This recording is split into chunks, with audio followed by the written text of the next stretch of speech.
पत्नी कवळ घेता नाम घ्या श्री हरीचे, सहजवन होते नाम घेता फुकाचे, जीवन करे जीवित्वा अन्न हे पूर्ण ब्रह्म, उदर भरण हे जाणीचे यज्ञ कर्म। जय जय रघुवीर समर्थ।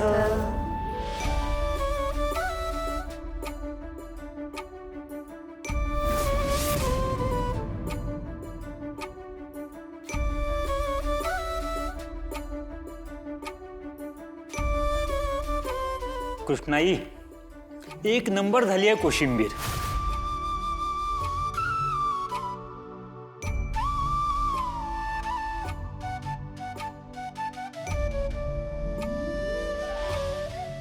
मिरी पाणी आण।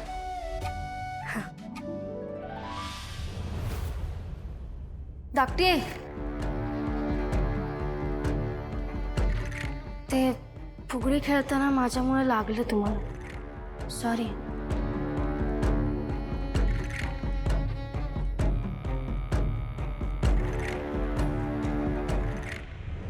माऊली झालं व्यवस्थित?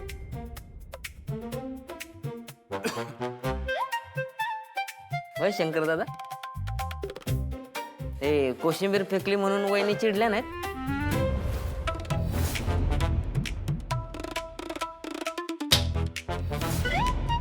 नाही नाही, उलट चांगलं केलं म्हणत गालावने हातच फिरवला।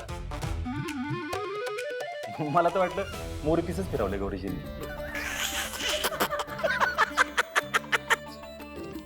काय झालं? नाही, वहिनीने गालावरनं मोरपीस फिरवला ना म्हणून आनंद झाला। हा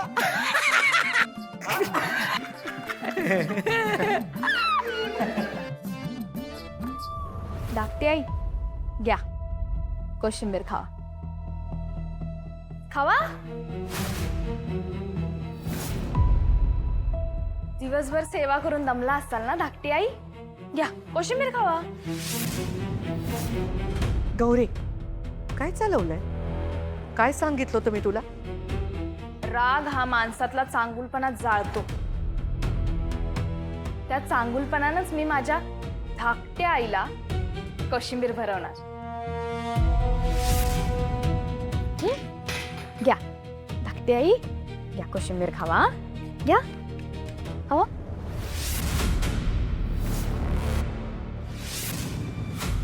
खावा धाकटी आई, खावा, थोडी खावा धाकटी आई, थोडी खावा।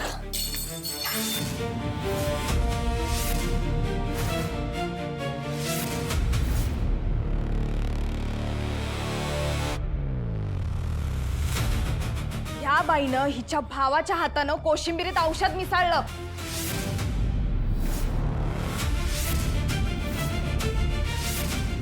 हिचं पाप आपल्या माथी मारून आपल्याला जेलात पाठवणार होती ही बाई। आई, तुझी पुण्य आई म्हणून एका परक्या पोराच्या रूपात पांडुरंगाने हिचा डाव हाणून पाडला, हे आपलं नशीबच। नाहीतर काय झालं असतं माहिती आई? आज मी हिला नाही सोडणार। आज मी बघतेच की कोण जेलात जातं ते। नाही नाही नाही गौरी, कृष्णा माफ कर, माफ कर रे बाबा, माफ कर। जे झालं ते लय वांगाळ झालं, लय लय वांगाळ झालं। पण पांडुरंगा शपथ सांगतो, मला यातलं काय बिटाळलं होतं। कृष्णे, एकदा माफ कर।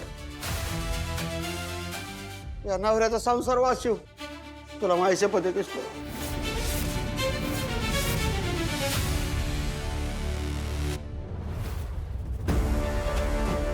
एका सेकंदाच्या आत कडकडनं निघायचं।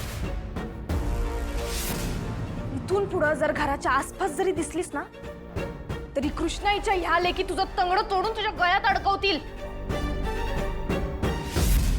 ही कोर्टाची नाही, कृष्णाईच्या लेकीची नोटीस समज।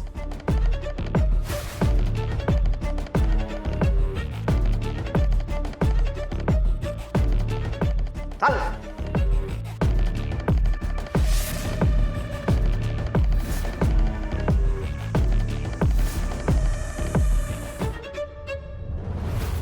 रूप पाहता लोचनी सुख झाले ओ साजनी तुहा, विठ्ठल बरवा तो हा माधव बरवा.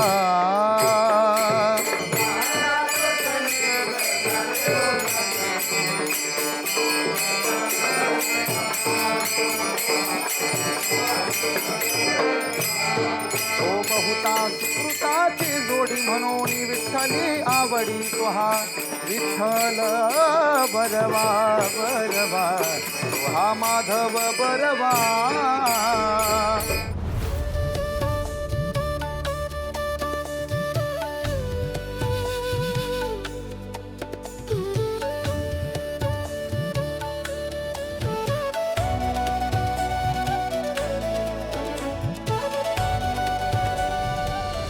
ना तरी बालक बोबडा बोली का वाकुडा विचुका पाऊली ते चोज करून माऊली रिघे जेवी. असं आहे, आपल्या लंगडत चालण्याचा राग जगाला येतो, पण आपल्या लंगडत चालण्याचं कौतुक आईला वाटतं. आपल्या बोबड्या बोलण्याचा तिटकारा जगाला येतो, पण आपल्या बोबड्या बोलण्याचं कौतुक आईला वाटतं. आईला असं वाटतं की आपल्या लेकराचं हित व्हावं, चांगलं व्हावं, मंगल व्हावं, म्हणून आयुष्यभर ती झटत राहते. लेकुराचे हित वाहे माऊलीचे चित्त. लेकरू जन्माला आल्यापासून त्याचं लालन पालन करत राहते. असं आहे, आपलं हित जर कोण पाहत असेल तर ती फक्त आई आहे, पण लेकरू ते लेकरूच असतं. लहानपणापासूनच आईच्या उपकाराची जाणीव त्याला राहत नाही, आणि म्हणून मग दोघांच्या मध्ये धुसफूस चालू राहते. आईला वाटतं की आपल्या बाळाचं चांगलं व्हावं, पण लेकरू अवखळ आहे. लेकराला नको ते उद्योग करायचे असतात. ठेच लागते बाळाच्या बोटाला आणि पाणी येतं आईच्या डोळ्याला. असं आहे, लेकराच्या मनात भलतच चाललेलं असतं. आईला वाटतं आपल्या लेकराचं चांगलं व्हावं, आणि लेकराला लाईटच्या सॉकेटमध्ये बोट घालायचं असतं, तापलेल्या कढईला हात लावायचा असतो, तरी सुद्धा तळहाताचा पाळणा नेत्राचा दिवा करून 32 धरा दुधाच्या पाजून ती माय लेकराला लहानाचं मोठं करते. आणि तेच लेकरू जेव्हा मोठं होतं तेव्हा ते एका वाक्यात म्हणतं, आईला काही कळत नाही. नख लावला असता तरी आपल्याला इजा झाली असती, पण कोणती तक्रार न करता त्या लेकराला सांभाळत राहते.